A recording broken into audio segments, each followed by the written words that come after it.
Contrary to popular belief, Islam is not a new religion that came into existence a mere 1400 years ago. Islam in truth has existed since the first moment that man set foot on earth. Prophet Muhammad, peace be upon him, was the last prophet tasked with conveying the final form of Islam, which was the continuation, the culmination, the completion of Allah's universal message to mankind, as revealed to all of Allah's previous messengers and prophets.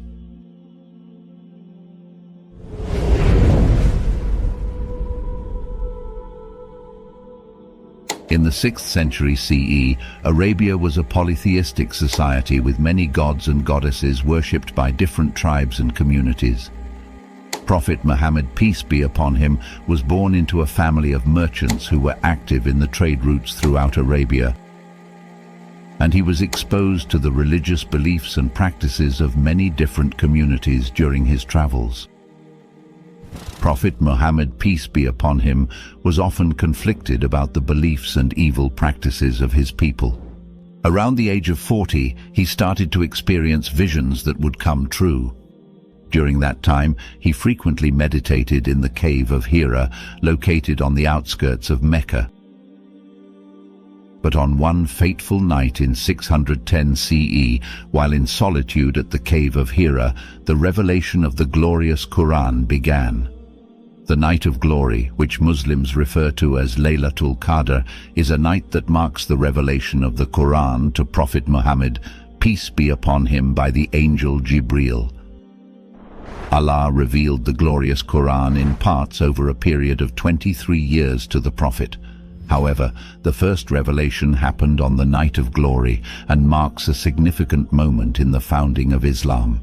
The exact date of the Night of Glory is unknown. However, it is known that it is one of the odd nights of the last 10 nights of Ramadan, the 9th month of the lunar year. It is considered the holiest and most significant night for Muslims, who spend entire nights in prayer and devotion, hoping to earn its blessings. The revelation. The account of the first revelation was narrated as follows. The angel came to him and asked him to read. The Prophet replied, "I do not know how to read." The Prophet added, "The angel caught me forcibly and pressed me so hard that I could not bear it anymore. He then released me and again asked me to read, and I replied, 'I do not know how to read.' Thereupon he caught me again and pressed me a second time till I could not bear it any more. He then released me and again asked me to read, but again I replied, 'I do not know how to read.' Thereupon he caught me for the third time and pressed me, and then released me and said, 'Read in the name of your Lord who created man from a clinging clot. Read, and your Lord is the most generous, who taught by the pen.' Bukhari." At first, Muhammad, peace be upon him, was confused and didn't understand the experience. After he described what had happened to his wife Khadija, she comforted him and stood by his side. Upon receiving further revelation, he was instructed to convey Islam to his people. However, unlike Khadija, they were not so understanding, and most of them rejected his message. They believed his words would anger their gods and disrupt their prosperous trade routes. Despite this, the people refrained from taking any action beyond harsh words because Muhammad's, peace be upon him, wife held a great deal of influence in Mecca, and his uncle Abu Talib was the chief of the Banu Hashim clan. This provided Muhammad, peace be upon him, with some degree of protection.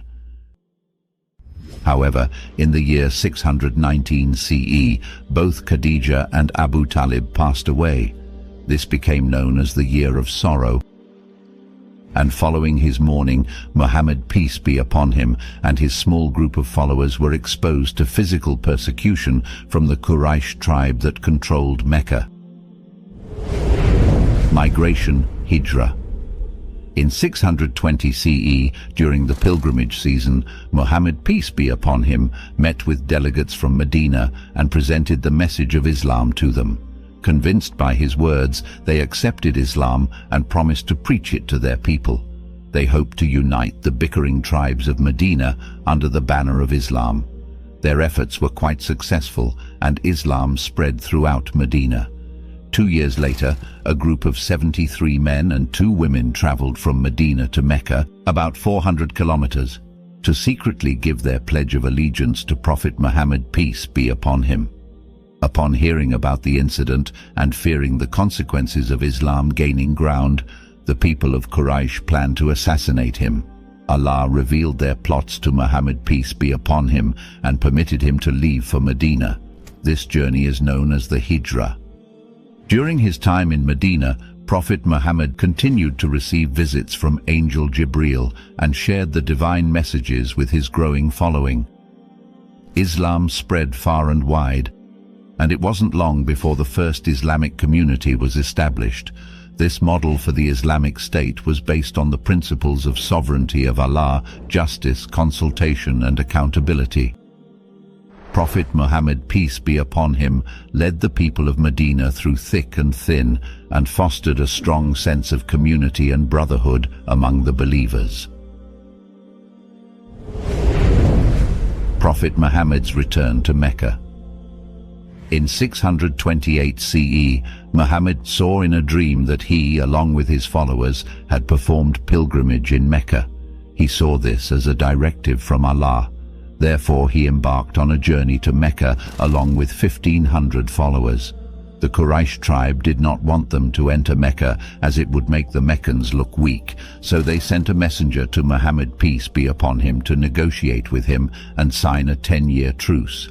This was called the Treaty of Hudaybiyah, named after the location where it was signed. Hudaybiyah, the turning point.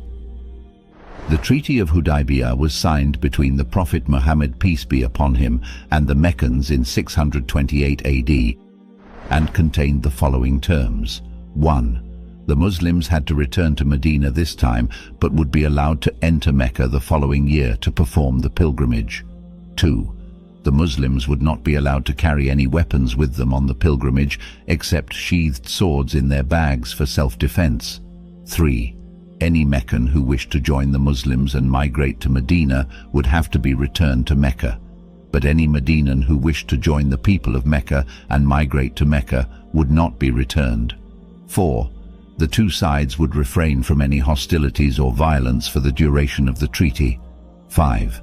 Other tribes were allowed to join the treaty with them and choose where their allegiance lied. Importance of the treaty. The Treaty of Hudaybiyah was a significant moment in Islamic history for several reasons. Firstly, it allowed the Muslims to perform the pilgrimage to Mecca, which was a sacred duty for all believers but had been denied to them for many years. This was a major symbolic victory for the Muslims and helped to boost their morale and confidence. Secondly, the treaty marked a turning point in the conflict between the Muslims and the Meccans. The truce allowed both sides to step back from the brink of war and gave them an opportunity to negotiate a peaceful resolution to their differences. Thirdly, the treaty demonstrated the Prophet Muhammad's skill as a negotiator and his commitment to finding peaceful and practical solutions to conflicts. The terms of the treaty were not entirely favorable to the Muslims, however. Prophet Muhammad, peace be upon him, understood that this was the best possible outcome at the time and was willing to make concessions for the sake of peace. Lessons for Muslims today. The Treaty of Hudaybiyah holds many important lessons for Muslims today. Firstly, it teaches us the importance of patience, perseverance, and trust in Allah's plan. The Muslims had been struggling for many years to establish their religion and faced numerous obstacles and setbacks along the way. However, they did not give up hope, and eventually their patience and perseverance paid off. At a time when Arabian tribes were divided and often in conflict, Muhammad, peace be upon him's message of monotheism and social justice resonated with many. By uniting these tribes under a common religious and political banner, Islam fostered unity and cooperation among its followers. This unifying force is still evident today, as Muslims from diverse backgrounds and cultures find common ground in their shared faith. Expansion of Islam under Muhammad, peace be upon him's leadership. The Muslims achieved a series of military victories. These successes not only expanded the reach of Islam, but also lent credibility to his prophetic claims. As the Muslim empire grew, so too did the influence of Islam, which ultimately led to its establishment as a major world religion. Prophet Muhammad, peace be upon him's teachings emphasized the importance of tolerance towards people of other faiths. Communities that formed alliances with the Muslims were not only afforded protection, they were also allowed to practice their rituals and apply their own laws when solving disputes among themselves. The diverse and thriving society that resulted from this coexistence allowed for the exchange of ideas and the flourishing of art, science, and culture. Prophet Muhammad's death. Muhammad, peace be upon him, passed away in 632 CE. During his 23 years of prophecy, he not only established the 5 pillars of Islam, the testimony of faith, the prayer, the obligatory charity, the fasting, and the pilgrimage to Mecca, but left behind the blueprint for the submission of one's will to the Creator, the Sunnah. The Sunnah is a compilation of Prophet Muhammad's guidance and practices that Muslims adhere to in all aspects of their lives. It is integral for Islamic law and is second in importance only to the Quran. Islam has grown to become the second largest religion on earth. Thus, Prophet Muhammad's legacy continues to shape the lives of billions of people across the globe, ensuring that the influence of the Prophet remains relevant in today's world.